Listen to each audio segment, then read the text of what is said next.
let's talk about rights. Real rights, not internet slogans, sorry. You do not lose your rights just because a badge is present. You protect your rights by understanding them, not guessing. First, you have the right to remain silent. In the U.S., the Fifth Amendment protects you from self-incrimination. You do not have to answer questions about what you're doing or where you're going. Second, you can always ask, am I being detained or am I free to go? If you're free, you can leave. If you're detained, you can say you want to remain silent and that you want a lawyer. Third, you do not have to consent to searches. Not your body, not your car, not your phone, not your home. Consent is optional. Police need a warrant or specific legal exception to search without it, okay? They have to have a reason to search you. And there are checks and balances there, guys.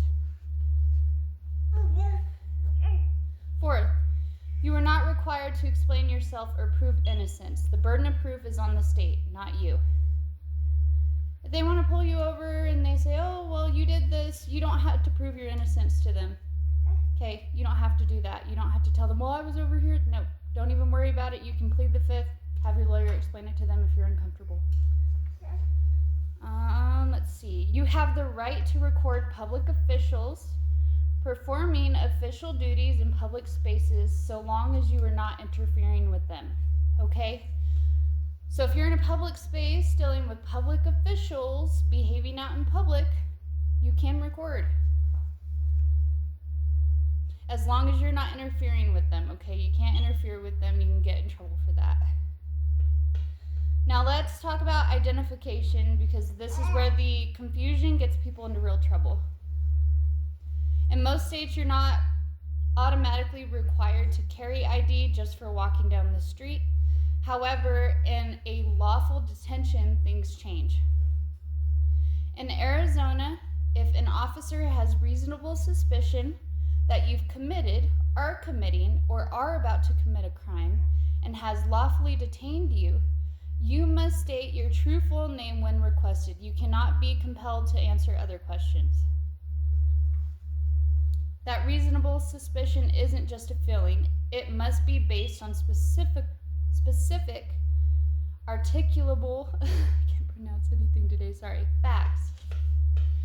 If you're driving, Arizona law also requires you to present your driver's license, registration, and insurance when stopped by an officer. So that's Arizona specific. Your state might be different.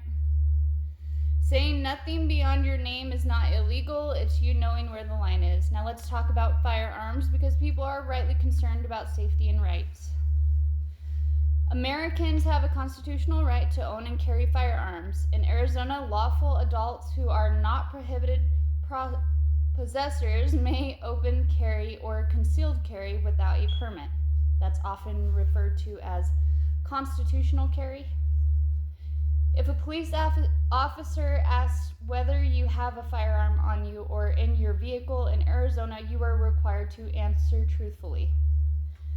Failing to accurately answer can be a misdemeanor under state law. Misdemeanor. Sorry, guys. I'm having a hard time talking today. This does not mean that you have to volunteer that information if you're not asked. You only have to answer the officer directly when he asks, okay? Responsible firearm interaction during a stop means keeping your hands visible and not reaching for anything without telling the officer what you're doing. Now let's address something serious and often misunderstood. Knowing your rights is not telling you to let yourself be harmed. You are absolutely allowed to protect yourself from unlawful force. But resistance isn't a momentary act of aggression. It's a strategy oriented towards survival and accountability. Here's the reality. If someone is mistreated, hurting themselves or others in the moment doesn't help anyone. It eliminates testimony, evidence, and leverage. Surviving and documenting is what actually builds accountability. You are not obligated to walk into a situation that endangers your life just to prove a point. That's not courage, it's vulnerability without purpose. And let's be clear, rights don't oppose the law enforcement, they define law enforcement. Citizens have rights, non-citizens have human rights. Power must always be accountable. A free society isn't measured by blind obedience, it's measured by how carefully authority is limited and checked by the people it serves. Know your rights, use your rights, teach your kids their rights, because the moment people stop knowing them, they stop having them. Let's see. And if you guys have any other questions, there's some lawyers on here who talk about it extensively.